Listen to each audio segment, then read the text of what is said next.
Pemirsa, sejumlah peneliti ini mengungkapkan bahwa ada potensi tsunami yang bisa setinggi 34 meter di Indonesia.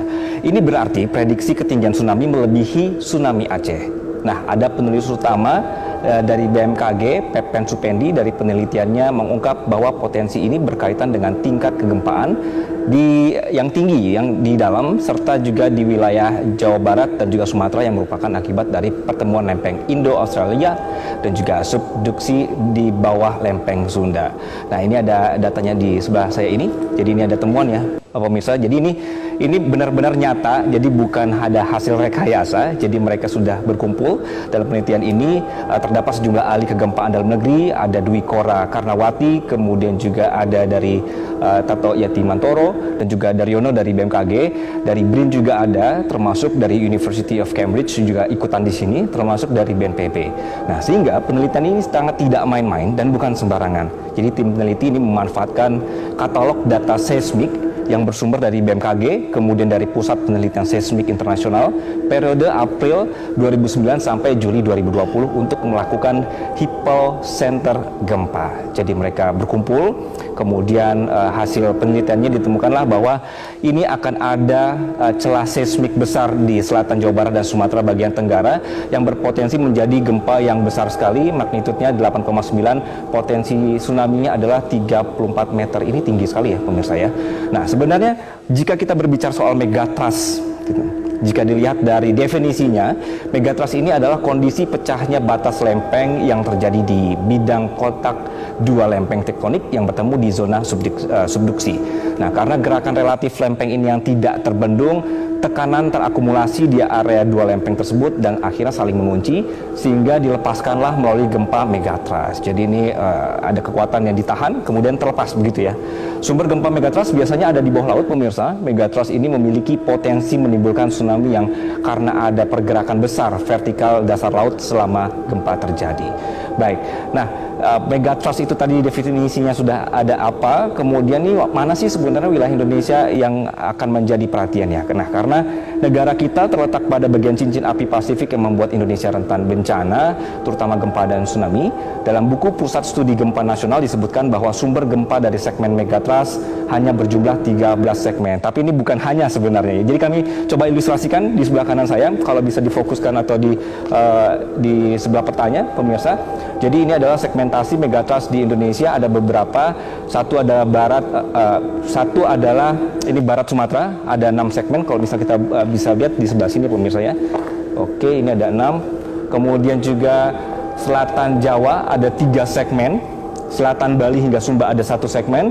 Utara Sulawesi ada 1 segmen. Lalu Maluku ada 1 segmen dan utara Papua ada 1 segmen. Ini adalah yang sudah dipetakan. Nah, kemudian yang berwarna oranye yang Anda saksikan ini adalah ilustrasi misalnya keberadaan subduksi lempeng Indo-Australia yang menujam ke bawah lempeng Eurasia.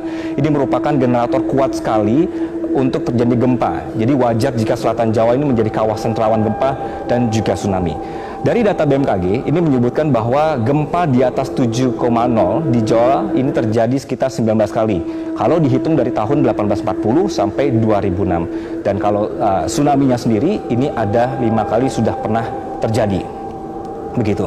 Nah, ini menurut Kepala Mitigasi Gempa Bumi dan Tsunami BMKG, Daryono, berdasarkan frekuensi kejadian gempa yang merusak, sesar aktif sebenarnya lebih sering terjadi dan menimbulkan kerusakan serta korban jiwa dibandingkan dengan megatrust. Namun megatrust sebenarnya relatif jarang terjadi, hanya saja sumber gempa megatrust ini mampu membangkitkan gempa dahsyat dengan magnitudo 8 hingga 9. Jadi meskipun jarang, ternyata dampaknya besar sekali.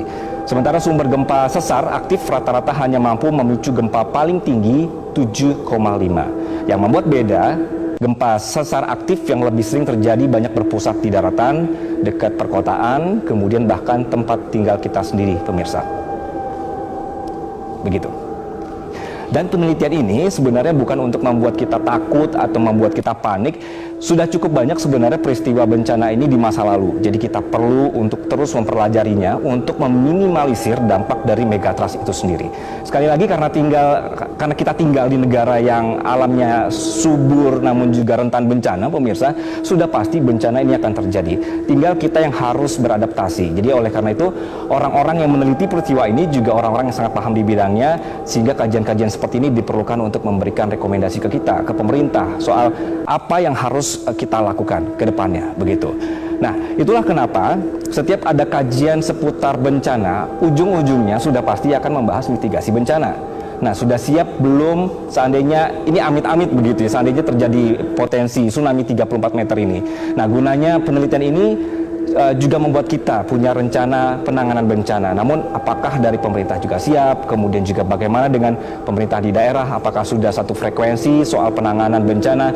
Inilah yang kemudian disampaikan pakar tsunami BRIN, Ujo Kongko, yang menyatakan bahwa ini ada pernyataannya ya, kita perlu review kembali dokumen rencana kontingensi dan juga rencana operasi, peta-peta jalur evakuasi, kemudian juga sistem peringatan dininya untuk mitigasi tsunami, terutama di daerah-daerah pesisir Jawa dan Sumatera.